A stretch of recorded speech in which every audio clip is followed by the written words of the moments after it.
Hello hi dear friends. അങ്ങനെ മറ്റൊരു Ramadan special.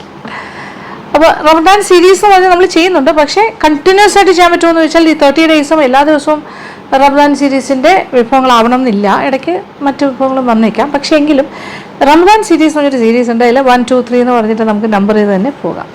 കാരണം ഇപ്പോൾ റമദാൻ മാസം എന്ന് പറഞ്ഞാൽ നമ്മുടെ മുസ്ലിം സഹോദരങ്ങളൊക്കെ വളരെയധികം പ്രാർത്ഥനയോടുകൂടി വ്രതമെടുത്തിട്ടാണ് നോമ്പ് മുറിച്ചിട്ട് വിഭവങ്ങളെല്ലാം കഴിക്കുന്നത്. അപ്പോൾ വളരെ ന്യൂട്രിറ്റീവായിട്ടുള്ള ഭക്ഷണം കഴിക്കണം.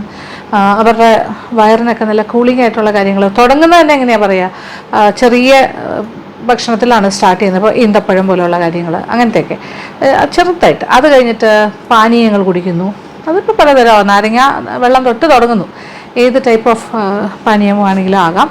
അപ്പോൾ ജലപാനം ഇല്ലാണ്ടാണ് ഹോൾ ഡേ സ്പെൻഡ് ചെയ്യുന്നത്. വൈകുന്നേരം ആകുമ്പോഴാണല്ലോ നോമ്പ് നിൽക്കുന്നത്. അത് കഴിഞ്ഞാൽ പിന്നെയാണ് ചെറുപലഹാരങ്ങൾ, സ്നാക്സ്, അങ്ങനത്തെ കാര്യങ്ങൾ, പിന്നെ മെയിൻ ഫുഡ്. ഇങ്ങനെയാണ് പോകുന്നത്. എല്ലാ വീടുകളിലും ഭയങ്കരമായ വിഭവസമൃദ്ധമായ ആഹാരമാണോ എന്ന് ചോദിച്ചാൽ അങ്ങനെയൊന്നും അല്ല കേട്ടോ. പക്ഷേ നമ്മളെപ്പോഴും കാണുന്നത് ഇഫ്താർ പാർട്ടി എന്നൊക്കെ പറഞ്ഞ് ഭയങ്കര ഗംഭീരമായിട്ട്. അത് 30 ദിവസം അങ്ങനെ ആവണമെന്നില്ലല്ലോ. ചില ദിവസങ്ങളിൽ അങ്ങനെ ആകാം. അതിഥികളെ വിളിക്കുന്ന ദിവസം, ബന്ധുക്കൾ വിസിറ്റ് ചെയ്യുന്ന ദിവസം, അങ്ങനെയൊക്കെ ആകാം. അല്ലാത്ത ദിവസങ്ങളും ചിലപ്പോൾ അങ്ങനെ ഇരിക്കുമ്പോൾ കുറേ കൂടുതൽ വിഭവങ്ങൾ. പക്ഷേ ചില വീടുകളിൽ വളരെ സിമ്പിളായിട്ടുള്ള രീതിയിലും ഇഫ്താർ ഇങ്ങനെ നോമ്പ് മുറിക്കുന്ന സമയത്ത് അത് പാലിക്കാറുണ്ട്. അപ്പോൾ ചിലപ്പോൾ ഒരു ചെറിയ 1, 2 സ്നാക്സ് ഉണ്ടാവും.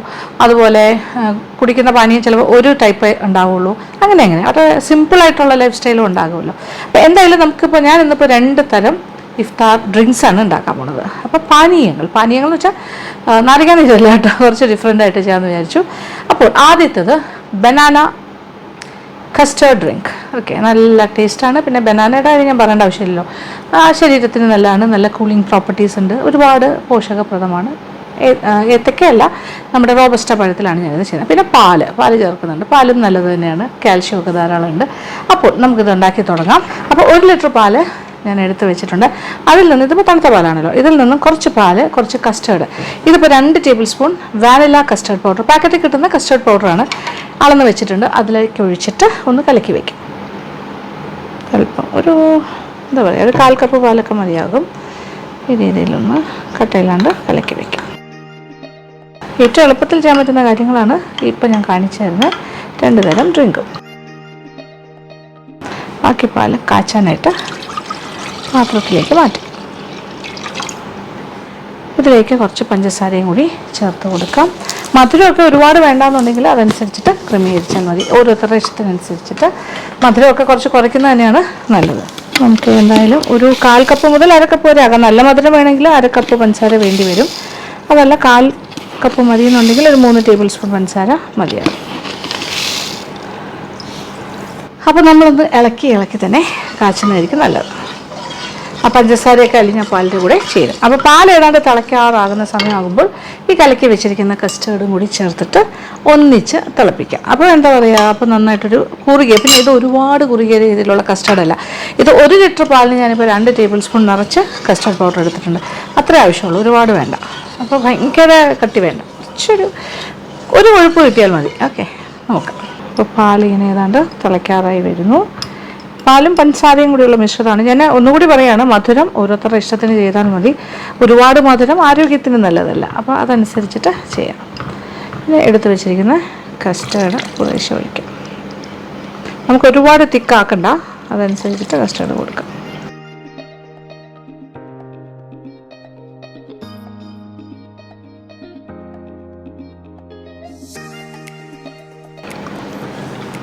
കൈയെടുക്കാണ്ട് ഇളക്കിക്കൊണ്ടേയിരിക്കും. അപ്പം നല്ല തിളയെല്ലാം വന്നു കഴിഞ്ഞു. ഓക്കെ, ഇതിൻ്റെ ഒരു കുറുകലെന്ന് പറഞ്ഞാൽ ഇത്രയും മതി കേട്ടോ, അതിൽ കൂടുതൽ തിക്നെസ് വേണ്ട. ഇങ്ങനെ ഓക്കെ, ചെറിയൊരു കൊഴുപ്പ് അത് മതി. ആ ഒരു കസ്റ്റേർഡിൻ്റെ ടേസ്റ്റ് ഇറങ്ങിയിട്ടുണ്ട്. ഇനി ഇതൊന്ന് തണുക്കട്ടെ. ഇതല്പം ഒന്ന് തണുത്തിട്ട് നമ്മൾ ഇതിനകത്തേക്ക് കുറച്ച് പഴം, റോബസ്റ്റ പഴം ചേർത്തിട്ട്, വലിയ പഴമാണെങ്കിൽ 1 പഴം മതി. ഇത് ചെറിയ പഴമാണ്, അതുകൊണ്ട് 1.5 പഴം ഞാൻ ഉപയോഗിക്കുന്നുണ്ടാവും. നോക്കട്ടെ. അതും കൂടി ചേർത്തിട്ട് മിക്സിയിലിട്ട് നന്നായിട്ടൊന്ന് ബീറ്റ് ചെയ്തെടുക്കാം. അങ്ങനെ 1 ലിറ്റർ പാല് 2 ടേബിൾ സ്പൂൺ കസ്റ്റർഡ് പൗഡറുമായിട്ട് മിക്സ് ചെയ്ത് കുറുക്കിയെടുത്തു. അപ്പോൾ അന്നേരം അത്ര കുറുകലില്ലായിരുന്നു, പക്ഷെ തണുത്ത് കഴിയുമ്പോൾ കുറച്ചുകൂടി ഒന്ന് കുറുകും. നോക്കിയേ, ഇപ്പോൾ റൂം ടെമ്പറേച്ചറിലേക്ക് മാറിക്കഴിഞ്ഞു. അപ്പോൾ ഇതാണ് നമുക്കിപ്പോൾ കിട്ടിയിരിക്കുന്ന കൺസിസ്റ്റൻസി. പക്ഷേ നമുക്കിത് കുറച്ചുകൂടി ലൂസ് ആക്കണം, പിന്നെ കൂടുതൽ ആൾക്കാർക്ക് കൊടുക്കാൻ പറ്റും. അതിൻ്റെ ഒരു കൺസിസ്റ്റൻസിയും കുറച്ചുകൂടി ലൂസായാലേ അത് നന്നാവുള്ളൂ. അപ്പോൾ ഒരു 1/2 ലിറ്റർ പാലും കൂടി എക്സ്ട്രാ ആയിട്ട് എടുത്ത് വെക്കണം. പിന്നെ ഇത് നമ്മുടെ ബേസിൽ സീഡ്സ്, അതായത് നമ്മുടെ കറുത്ത കഷ്കശ് വെള്ളത്തിൽ കുതിരാനായിട്ട് വെച്ചിട്ടുണ്ട്. ഇത് ആവശ്യമുള്ളതേ നമ്മൾ എടുക്കുകയുള്ളൂ, അത് കുറച്ച് കൂടുതൽ എടുത്ത് വെച്ചു എന്നേ ഉള്ളൂ. ഇത് പാൽ എക്സ്ട്രാ ഉണ്ട്. നമ്മുടെ കസ്റ്റേർഡ് 1 ലിറ്റർ പാലിൽ കുറുക്കി തണുപ്പിച്ചെടുത്തത്. പിന്നെ പഴം, ഇത് റോബസ്റ്റ പഴമാണ്. ചെറുപഴം ഏതാണെങ്കിലും കുഴപ്പമൊന്നുമില്ല. അപ്പോൾ ഇത് കംപ്ലീറ്റ് ആയിട്ട് ഞാൻ ഇതിനകത്തേക്ക് ഒഴിക്കുന്നില്ല. പഴം അരയ്ക്കാൻ ആവശ്യമുള്ള രീതിയിൽ ഇതിനകത്ത് പറ്റുന്ന പോലെ നോക്കാം.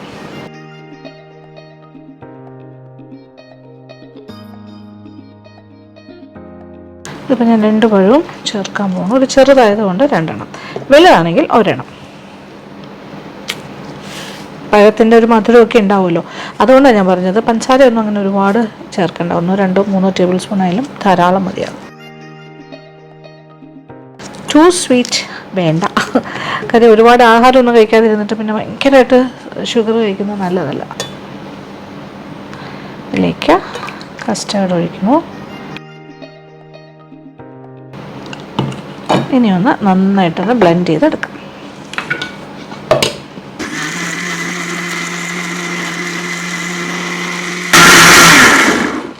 പെട്ടെന്ന് തന്നെ സെറ്റ്. യാ, കസ്റ്റേർഡ് ആൻഡ് പഴം മിശ്രിതം ഇതിനകത്തേക്ക് ചേർക്കുന്നു.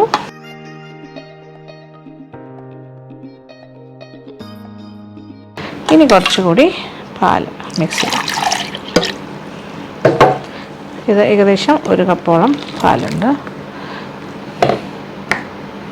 അങ്ങനെ വീണ്ടും കുറച്ച് പാലും കൂടി ഒഴിക്കുന്നു, അതായത് 1/2 ലിറ്റർ പാലും കൂടി ഒഴിച്ചു. അപ്പോൾ ടോട്ടലായിട്ട് ഇത് 1.5 ലിറ്റർ പാലുണ്ട്.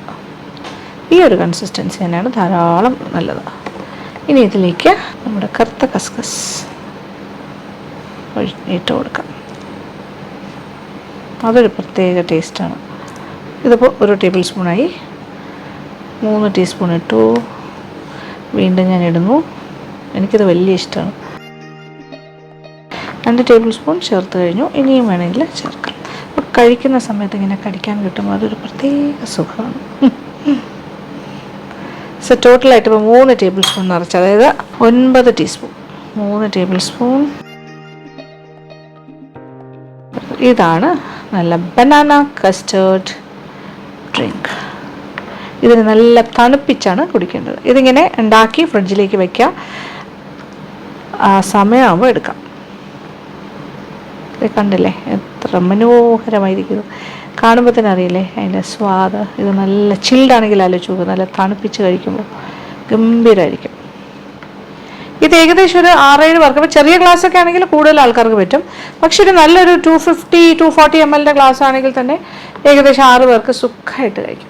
ഓക്കെ, അപ്പോൾ ഇത് വീട്ടമ്മയ്ക്ക് ഉണ്ടാക്കാൻ എളുപ്പമാണ്, നേരത്തെ ഉണ്ടാക്കി വെക്കാം. ഇതൊരു ഉച്ചയോട് കൂടി ഉണ്ടാക്കി ഫ്രിഡ്ജിൽ വെച്ച് കഴിഞ്ഞാൽ നല്ല ചിൽഡായിട്ടിരിക്കും. ആ നോമ്പ് തുറക്കുന്ന സമയത്ത് ഇത് വെളിയിലേക്ക് എടുക്കുക, ഇത് ഗ്ലാസ്സുകളിലേക്ക് പകർന്ന് വിളമ്പാവുന്നതാണ്. ഇഷ്ടമായോ? ഇനി വിളമ്പുന്ന സമയത്ത് നിങ്ങൾക്ക് ഡ്രൈ ഫ്രൂട്ട്സ് എന്തെങ്കിലുമൊക്കെ വേണമെങ്കിലോ അല്ലെങ്കിൽ നട്ട്സൊക്കെ ഇടാം. അപ്പോൾ ഞാൻ കുറച്ച് അണ്ടിപ്പരിപ്പ് ചോപ്പ് ചെയ്ത് വെച്ചിട്ടുണ്ട്, അത് ഏറ്റവും മുകളിലായിട്ടിട്ട് അലങ്കരിക്കുക. എന്തായാലും ഇപ്പോൾ എടുക്കുന്നില്ല, ഇപ്പോൾ ഞാൻ ഫ്രിഡ്ജിനകത്തേക്ക് മാറ്റാൻ പോകണു. പിന്നെ മാത്രമല്ല ആ സമയമാകുമ്പോൾ എടുത്താൽ മതിയല്ലോ, അങ്ങനെ ചെയ്യാം. അപ്പോൾ ഇനി അടുത്ത് കുടിക്കാനുള്ള കാര്യം പാനീയത്തിലേക്ക് കിടക്കുന്നു. ഇത് ഒരു ഡ്രിങ്കാണ്. ഇത് നമ്മുടെ നോമ്പ് തുറന്ന സമയത്ത് കുടിക്കാൻ പറ്റിയൊരു കാര്യമാണ്. ഇതെന്താ പറയേണ്ടതെന്ന് വെച്ചാൽ ഇതിൻ്റെ പേരെന്ന് പറയുമ്പോൾ ഇതൊരു ഫെലൂഡ ഡ്രിങ്ക് തന്നെയാണ്, പക്ഷേ ഒരു ചോക്ലേറ്റ് ഫെലൂഡ ഡ്രിങ്ക് എന്ന് തന്നെ പറയേണ്ടി വരും. ഓക്കെ, അപ്പോൾ ഇതിപ്പോൾ ഒരു 1/2 ലിറ്റർ പാലെടുത്ത് വെച്ചിട്ടുണ്ട്. പിന്നെ കുറച്ച് വേർമിസിലി വേവിച്ച് വെച്ചിട്ടുണ്ട്, അതിൽ നിന്ന് ആവശ്യാനുസരണം നമുക്ക് ഉപയോഗിക്കാം.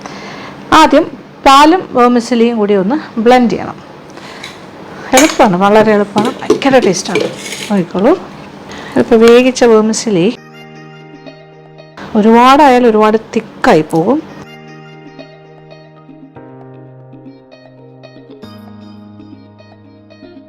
വേവിച്ചതാണ്.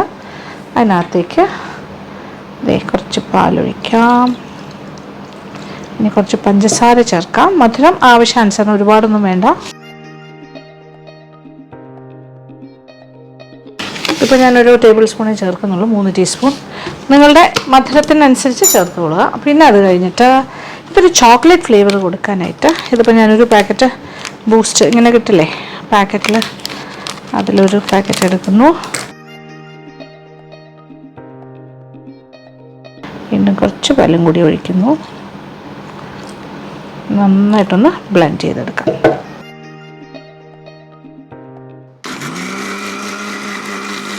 ഇത് ബ്ലെൻഡ് ചെയ്തപ്പോൾ ഈ രീതിയിലേക്ക് വന്നു കഴിഞ്ഞു, കണ്ടല്ലോ.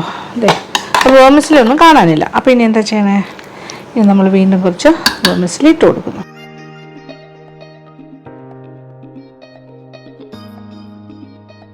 അപ്പോൾ ഇതൊന്നും ഒരുപാട് അറിയണ്ട, ജസ്റ്റ് ഒന്ന് ബ്ലെൻഡ് ആയാൽ മതി. ജസ്റ്റ് ഒരു 2 അടി അത്ര മതി. ആ വേർമിസിലിങ്ങനെ കാണാനായിട്ട് കിട്ടണം. സേമിയ അങ്ങനെ കഴിക്കുമ്പോൾ കടിക്കാനായിട്ട് കിട്ടണം, അതാണ് ഉദ്ദേശിക്കുന്നത്. കുറച്ചുകൂടി വേവിച്ച വേർമിസിലി ചേർക്കുന്നു. ഏകദേശം ഒരു 3/4 കപ്പോളം വേവിച്ച വേർമിസിലി ഇപ്പം ഞാൻ ചേർത്ത് കഴിഞ്ഞു. ഇതും ഒരു 2 അടി അടിച്ചു, 2 വേണ്ട ശരിക്കും പറഞ്ഞാൽ, ജസ്റ്റ് ഒരു പ്ലേറ്റ് മതി. ഇനി ഇതെന്താ ചെയ്യാൻ പോകണമെന്ന് നോക്കുമ്പോൾ ഇനി ബാക്കി പാലുമായിട്ടൊന്ന് യോജിപ്പിക്കുന്നു. ഇനി ഇടയ്ക്കിടയ്ക്ക് ഇങ്ങനെ വേർമിസിലിയുടെ പീസസ് ഇങ്ങനെ കഴിക്കാൻ കിട്ടും, ചെറുതായിട്ട് ഇങ്ങനെ കിട്ടും. അത്ര മതി, അതിൻ്റെ ആവശ്യമുള്ളൂ. ഇനി ഞാൻ തിരിച്ച് ഇതിനകത്തേക്ക് തന്നെ ഒഴിക്കുന്നു.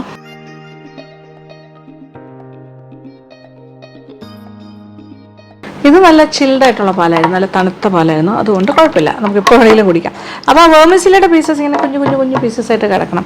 ഇപ്പോൾ ഏകദേശം ഒരു കപ്പോളം ഞാൻ ചേർത്തു എന്ന് തന്നെ പറയാം. ആദ്യം അരച്ച് ചേർത്തു, പിന്നെ അത് കഴിഞ്ഞിട്ട് ഒരു 1/4 കപ്പ് അരച്ച് ചേർത്തു, പിന്നെ ബാക്കിയുള്ളതെല്ലാം ജസ്റ്റ് ഒന്ന് ബീറ്റ് ചെയ്തതേ ഉള്ളൂ. അപ്പോൾ അതിങ്ങനെ പീസസ് ആയിട്ട് കിടക്കുന്ന കാണാം. പിന്നെ ഇത് ഞാൻ ഒരു പാക്കറ്റാണ് ഇട്ടത്.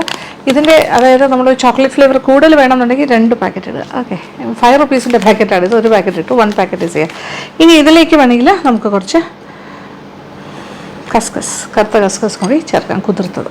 വേർമിസിലി എന്തായാലും നമുക്ക് കിട്ടും ഇങ്ങനെ കടിക്കാനായിട്ട്, എങ്കിലും എക്സ്ട്രാ ആയിട്ട് ഇതും കൂടി ഉണ്ടെങ്കിൽ നല്ലതായിരിക്കും. ഇനി കുറച്ച് എക്സ്ട്രാ ബൂസ്റ്റ് ഇങ്ങനെ കൊടുക്കുന്നു.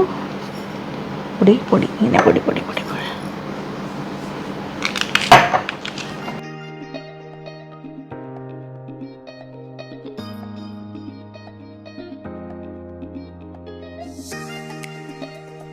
ഏറ്റവും മുകളിലായിട്ട് ഇങ്ങനെ വേണമെങ്കിൽ എക്സ്ട്രാ.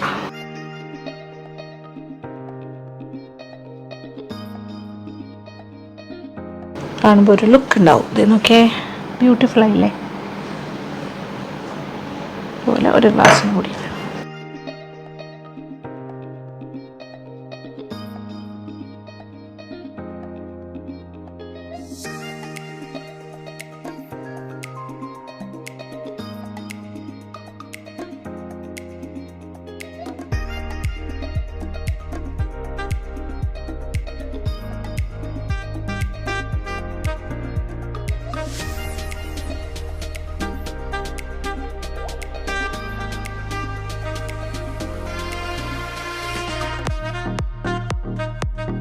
അപ്പോൾ നല്ല തണുപ്പിച്ച് തന്നെ കഴിക്കണം, എന്നാലേ ആ ടേസ്റ്റ് ഉണ്ടാവുള്ളൂ.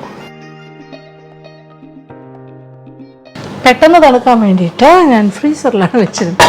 നമ്മുടെ ആദ്യത്തെ ബനാന കസ്റ്റർഡ് ഡ്രിങ്ക് റെഡി. അപ്പോൾ ചോക്ലേറ്റ് ഫെലൂഡ ഡ്രിങ്ക് ഓൾറെഡി ഗ്ലാസ്സിലേക്ക് മാറിക്കഴിഞ്ഞു.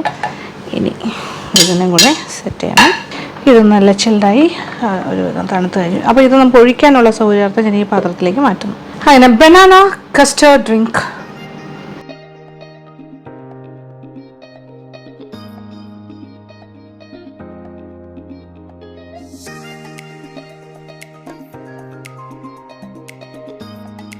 ഈ ഒരു കൺസിസ്റ്റൻസി ആയിരിക്കും നല്ലത്, കുടിക്കാൻ സൗകര്യമായിരിക്കുന്നത്.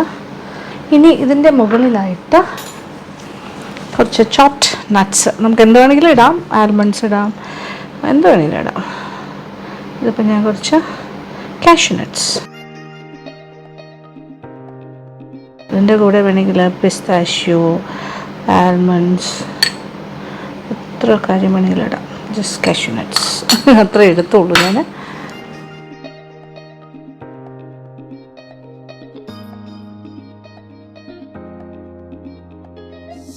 ഞാനൊരു ചെറിയ ഗ്ലാസ്സിലെടുത്തു നോക്കിയേ, അകത്ത് വേർമിസെല്ലിയുടെ പീസസ് എല്ലാം കണ്ടല്ലോ. ഇതിൻ്റെ കൂടെ കുറച്ച് ഞാൻ ഗ്ലാസ്സിലാണല്ലോ ഇട്ടിരുന്നത് നമ്മുടെ കസ്കസ്, എന്നിട്ട് അതുപോലെ ഇതിനകത്തേക്ക് ഇടാം.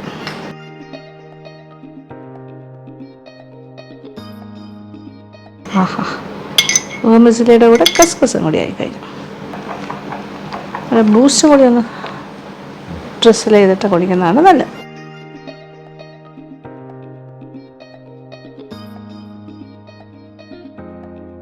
എന്ത് രസം, സുഖമുള്ള ഒരു ഡ്രിങ്ക് കേട്ടോ, രക്ഷയില്ല. Chocolate taste.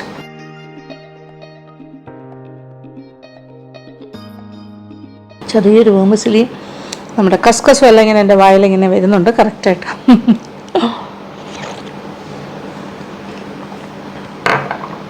വെരി കൂളിംഗ്, നല്ലൊരു സുഖം. അപ്പോൾ ഉണ്ടാക്കി നോക്കാം. പിന്നെ ഇനി ഇതും കൂടി കുടിച്ച് കാണിക്കാം.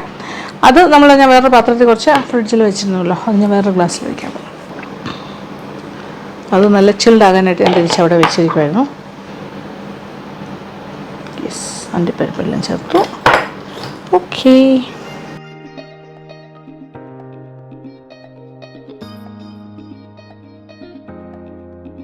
കാഷ്യൂ നട്ട്സ് ആദ്യമേ കഴിക്കാൻ കിട്ടി. ടു ഗുഡ്, അടിപൊളിയാണ് ഇത് രണ്ടും, ഗംഭീരം. പക്ഷെ പ്രത്യേകം ശ്രദ്ധിക്കാൻ, നല്ല തണുപ്പിച്ച് കഴിക്കാം, എന്നാൽ മാത്രമേ ആ ടേസ്റ്റ് കിട്ടുള്ളൂ. കറക്റ്റ് ഒരു ടേസ്റ്റ്. പഴം നിങ്ങളുടെ ഇഷ്ടമുള്ള ഏത് പഴമാണെങ്കിലും ആവാം കേട്ടോ. പിന്നെ ഇത്രയും വലിയ ഗ്ലാസ്സിൽ നമ്മൾ കുടിച്ചു കഴിഞ്ഞാൽ നമുക്ക് വേറെ ഒന്നും കഴിക്കാൻ പറ്റില്ല. ഇതിപ്പോൾ ഞാൻ കാണിക്കാൻ പ്രസൻറ്റേഷൻ ആ ഒരു ഭംഗിക്ക് വേണ്ടി വെച്ചാണ്. ആക്ച്വലി ഇതുപോലത്തെ ഒരു ഗ്ലാസിൻ്റെ ആവശ്യമുള്ളൂ. ഇതുപോലത്തെ ഒരു ഗ്ലാസ്സിൽ ഓരോന്ന് കുടിച്ചാൽ കറക്റ്റ് വേറെ നിറയുകയും ചെയ്യും. പിന്നെ നമുക്ക് സ്നാക്സ് കഴിക്കണം, അത് കഴിഞ്ഞാൽ പിന്നെ എന്താ പറയുക, പിന്നെ മെയിൻ ആഹാരമൊക്കെ കഴിക്കണ്ടേ. അപ്പോൾ ഇത്രയും വലിയ ഗ്ലാസ്സിൽ കുടിക്കേണ്ടതേ ഞാൻ പറയുള്ളൂ. അപ്പോൾ ഈ അളവിന് ഉള്ള ഗ്ലാസ്സിലാണ് എടുക്കുന്നതെങ്കിൽ ഇത് ഒരുപാട് പേർക്ക് കുടിക്കാനുണ്ടാവും. ഏകദേശം ഒരു 8 പേർക്ക് കുടിക്കാം. 8 മുതൽ 10 പേർക്ക് വരെ ഈ അളവിൽ നിന്ന് 1 ലിറ്റർ പാലിലുണ്ടാക്കുകയാണെങ്കിൽ 10 പേർക്ക് വരെ കുടിക്കാം. 1/2 ലിറ്റർ ആണെങ്കിൽ ഏകദേശം 5 to 6 പീപ്പിളിനും കുടിക്കാം. അപ്പം നോക്കിയിട്ട് ചെയ്യാം. ഓക്കെ, അങ്ങനെ ഗംഭീരമായ 2 ഡ്രിങ്ക് ഇവിടെ റെഡിയാണ്. ഇത് നോമ്പ് തുറയ്ക്ക് പറ്റിയ കാര്യമാണ്. ഞാൻ പറയാണ്ട് തന്നെ അറിയാം, ഇതിപ്പോൾ എന്താ പറയുക, ബേസിൽ സീഡ്സ് ആരോഗ്യത്തിന് വളരെ നല്ലതാണ്, നല്ല കൂളിംഗ് ആണ്. പിന്നെ ഇതിൽ ഞാൻ കാഷ്യൂ നട്ട്സ് മാത്രമേ, കുറച്ചുകൂടെ റിച്ച് ആക്കണമെന്നുണ്ടെങ്കിൽ ഞാൻ പറഞ്ഞല്ലോ എല്ലാ കാര്യങ്ങളും, പിസ്ത, കാഷ്യൂസ്, പിന്നെന്താ ആൽമണ്ട്സ്, എന്ത് വേണമെങ്കിലും ഇടാമല്ലോ നിങ്ങൾക്ക് ഇഷ്ടമുള്ള കാര്യങ്ങൾ. പിന്നെ ഇതിലിപ്പോൾ ഞാൻ റോബസ്റ്റ പഴത്തിലാണ് ഉപയോഗിച്ചിരിക്കുന്നത്. പക്ഷേ അതേസമയം പാളയംകോടൻ പഴവും നല്ലൊരു കോമ്പിനേഷൻ ആയിരിക്കും. പാളയംകോടൻ പഴം ട്രിവാൻഡ്രത്തൊക്കെ പാളയംകോടൻ എന്നാണ് പറയുന്നത്. എനിക്ക് തോന്നുന്നു നോർത്ത് കേരളയിലൊക്കെ അത് മൈസൂർ പൂവെന്നോ മറ്റോ ആണ് അതിൻ്റെ പേര്, എൻ്റെ ഓർമ്മ ശരിയാണെങ്കിൽ. പിന്നെ ഇതാണെങ്കിലൊന്നും പറയേണ്ട ആവശ്യമില്ല. ചോക്ലേറ്റ് ഫെലൂഡ ഡ്രിങ്ക് എന്ന് പറയുമ്പോൾ ഇതൊരു കിറ്റ്കാറ്റൊക്കെ ചേർത്ത് നമ്മളൊരു ഡ്രിങ്ക് ഉണ്ടാക്കിയാൽ എങ്ങനെയുണ്ട്, ആ ഒരു ടേസ്റ്റാണ്, ഗംഭീരമാണ്. അപ്പോൾ ഈ ഒരു അളവിലുള്ള ഇത്രയും വലിയ ഗ്ലാസ് ആണെങ്കിൽ, ഇതിപ്പോൾ 1/2 ലിറ്റർ പാലിലാണ് ഞാൻ ചെയ്തത്, ഇതുപോലത്തെ 2 ഗ്ലാസും പിന്നെ ഒരു കുറച്ചുകൂടി ചെറിയൊരു ഇതിൻ്റെ ഒരു പകുതി സൈസിനുള്ളൊരു ഗ്ലാസ് നിറച്ച് കിട്ടും. ഇതാണെങ്കിൽ ഏകദേശം ഒരു 4 ഗ്ലാസോളം കിട്ടും. ഇത് 1 ലിറ്റർ പാലിലാണ് ചെയ്തിരിക്കുന്നത്. അപ്പോൾ നിങ്ങൾക്ക് ഇഷ്ടമുള്ള അളവിലെടുക്കാം. പിന്നെ ഇത് കുറച്ചുകൂടി ലൂസാക്കണമെങ്കിൽ ലൂസാക്കാം, എങ്ങനെ വേണമെങ്കിൽ. എത്ര പേരാണ് നിങ്ങളുടെ വീട്ടിലെ അംഗങ്ങൾ നോക്കിയിട്ട് അതനുസരിച്ചിട്ട് പ്ലാൻ ചെയ്യുക. അപ്പോൾ ഇതൊരു നല്ലൊരു നോമ്പ് തുറ പാനീയമായിരിക്കും തുടക്കത്തിൽ കഴിക്കാനായിട്ട്, ഒരു സ്റ്റാർട്ടറായിട്ട്. അത് കഴിഞ്ഞിട്ടല്ലേ നമ്മൾ പിന്നെ ചെറിയ സ്നാക്സിലേക്ക് പോകുന്നു, അത് കഴിഞ്ഞിട്ട് നമ്മൾ മേജറായിട്ടുള്ള മെയിൻ ഫുഡിലേക്കും പോകുന്നു. അപ്പോൾ ഇപ്രാവശ്യത്തെ നോമ്പ് തുറയ്ക്ക് ഏതെങ്കിലുമൊക്കെ ദിവസം ഇതുണ്ടാക്കി നോക്കുക. അപ്പോൾ സന്തോഷം. Thank you so much. ഇഷ്ടപ്പെട്ടു എന്ന് വിചാരിക്കട്ടെ. കമൻറ്റ് ബോക്സിലേക്ക് വരിക. അപ്പോൾ നല്ലൊരു റമദാൻ മാസം ആശംസിക്കുന്നു. Thank you so much. Thank you for watching and keep on watching Lakshmi Nair vlogs. Love you all.